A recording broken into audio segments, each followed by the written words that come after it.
घरात थोडी गडबड सुरू होती. आई तयारी करत होती. बाबा थोडे उत्साहित. आज मधू आत्याचा मुलगा येणार आहे, आई हलक्या आवाजात म्हणाली. ऋतुजा मात्र शांत, तिचं मन अजूनही कन्फ्यूज.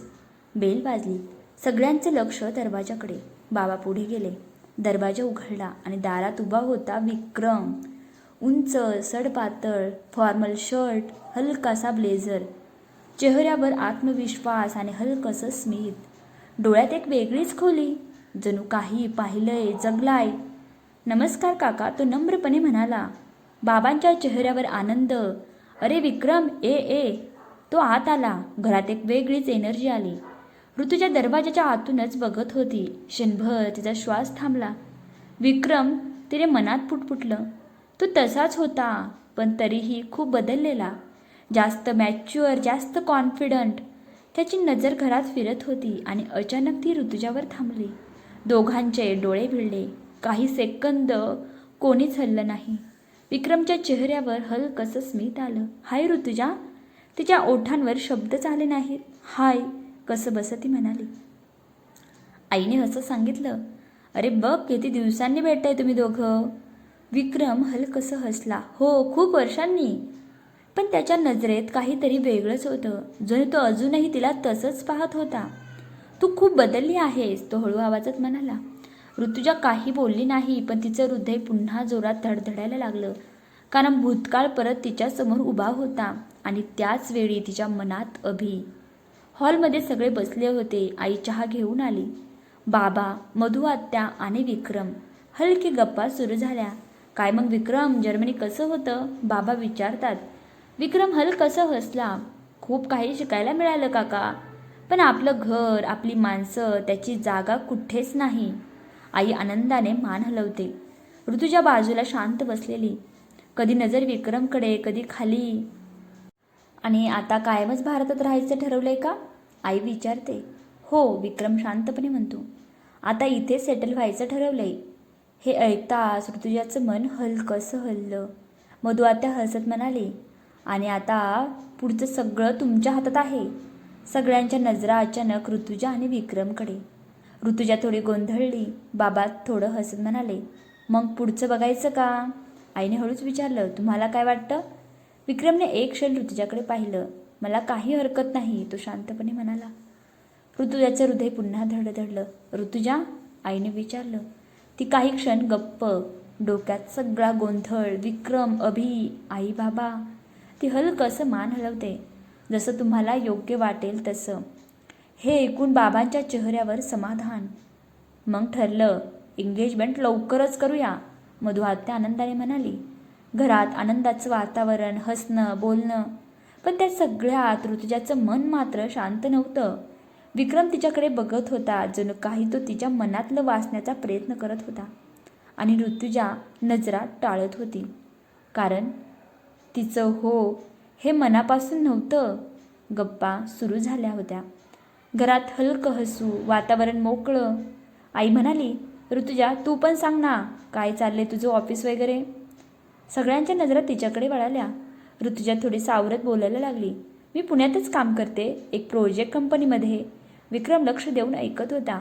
काय काम करतेस तिथे, तो हलकसं हसत विचारतो. प्रोजेक्ट टीममध्ये आहे, ती शांतपणे म्हणाली. विक्रम म्हणाला. नाईस, तो मान हलवतो. क्षणभर थांबून तो अचानक विचारतो. तुझ्या बॉसचं नाव काय आहे. ऋतुजाचं हृदय धडधडायला लागतं. तिने हलक्या आवाजात म्हटलं. अभि देशमुख. क्षणभर विक्रमच्या चेहऱ्यावर स्मित थांबलं. काय. तो थोडा पुढे झुकत म्हणाला. अभि देशमुख. ऋतुजा गोंधळली. हो का. विक्रम अचानक हसू लागला. अरे, तो तर माझा बेस्ट फ्रेंड आहे. सगळे थोडे सरप्राईज झाले. आम्ही जर्मनीला असताना सोबतच होतो, तो पुढे म्हणाला. ऋतुजाच्या हातातला कप थरथरला. अभि आणि विक्रम बेस्ट फ्रेंड्स. तिच्या डोक्यात एकदम सगळं फिरायला लागलं. ऑफिस, अनन्या, अभि आणि आता विक्रम. हे काय चाललंय, ती मनात म्हणाली. विक्रम अजूनही हसत होता. पण खूप सॉलिड माणूस आहे हा तो. थोडा स्ट्रिक्ट आहे, पण मनाने खूप चांगला आहे. ऋतुजा गप्प. तिच्या मनात एकच विचार. जर त्याला सगळं कळलं तर. आता सगळं अजून कॉम्प्लिकेटेड झालेलं होतं. गप्पा सुरू होत्या, घरात सगळे हसत होते, पण ऋतुजाच्या मनात पूर्ण वादळ सुरू झालेलं होतं. ती शांत बसली होती, पण तिच्या डोक्यात एकच वेळी खूप काही चालू होतं. तिचं स्वतःचं प्रेम अभिवर, पण अभिच्या मनात काय आहे हे तिला माहिती नव्हतं. अनन्या जी अभिची होणारी बायको आहे आणि तिचं अभिवरचं प्रेम स्पष्ट आहे. आणि आता विक्रम, तो जो एकेकाळी तिच्या मनात होता, पण आज विक्रम कोणावर प्रेम करतोय हा प्रश्न तिच्या मनात सतत फिरत होता. तो इतका सहज हो म्हणाला एंगेजमेंटला फक्त फॅमिलीसाठी, की खरंच खरंच त्याला मी आवडते का? ऋतुजाने नकळत विक्रमकडे पाहिलं. तो सगळ्यांशी बोलत होता, हसत होता, पण कधी कधी त्याची नजर तिच्यावर येऊन थांबत होती. ती नजर साधी नव्हती, जणू काही तो काहीतरी लपवत होता. ऋतुजाचे हृदय पुन्हा गोंधळलं. अभि मला काही सांगत नाही. अनन्या त्याच्यावर प्रेम करते. विक्रम काय फील करतोय कळत नाही. आणि मी ती स्वतःलाच विचारते, मी नेमकी कुठे उभी आहे? तिच्या डोक्यात पुन्हा पाणी येतं डोळ्यात. पण ती सावरते, कारण आता तिच्या आयुष्याचा निर्णय तिच्या हातातून निसटतोय. आणि सगळ्यात कठीण गोष्ट, तिला अजूनही माहिती नाही कोण खरंच तिच्यावर प्रेम करतो. घरातले सगळे हसत बोलत होते, पण मोठ्यांच्या नजरेत एक समजूत होती. विक्रम, तुम्हा दोघांना काही बोलायचं असेल तर जा बोलून या. मधू आत्या हसत म्हणाली. ऋतुजाचे हृदय जोरात धडधडायला लागलं. दोघंही हळूच बाजूच्या रूममध्ये गेले. दरवाजा हलकासा बंद झाला. आत शांतता, फक्त दोघेच. काही क्षण कोणीच काही बोललं नाही. विक्रमने तिच्याकडे सरळ पाहिलं. त्याची नजर खूप गंभीर होती. ऋतुजा, मला एक सरळ प्रश्न विचारायचा आहे. तिचं मन थरथरलं. तुझं दुसऱ्या कोणावर प्रेम नाही ना? तो थेट विचारतो. त्या एका प्रश्नाने तिचं सगळं जग थांबलं. अभि तिच्या समोर, त्याचा चेहरा डोळ्यासमोर आला. ती काही बोलणार इतक्यात तिने बाहेर पाहिलं. आज बाबा पहिल्यांदाच इतके खुश दिसत होते तिला. आणि त्या आनंदात तिचं उत्तर अडकलं. तिने डोळे खाली केले.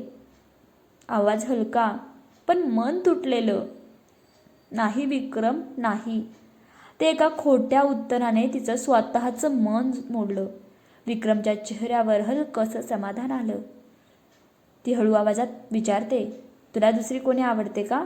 विक्रम हलकंसं हसला. एक पाऊल तिच्याकडे पुढे आला. ऋतुजा, त्याचा आवाज खूप शांत पण खोल. माझे लहानपणीपासून एकच प्रेम आहे. तो थेट तिच्या डोळ्यात बघत म्हणाला, आणि ते तू आहेस. ऋतुजा पूर्ण स्तब्ध. मी जरी जर्मनीला होतो तरी तुझ्या बाबांकडून मला सगळं समजत होतं. तू काय करतेस, कशी आहेस, सगळं.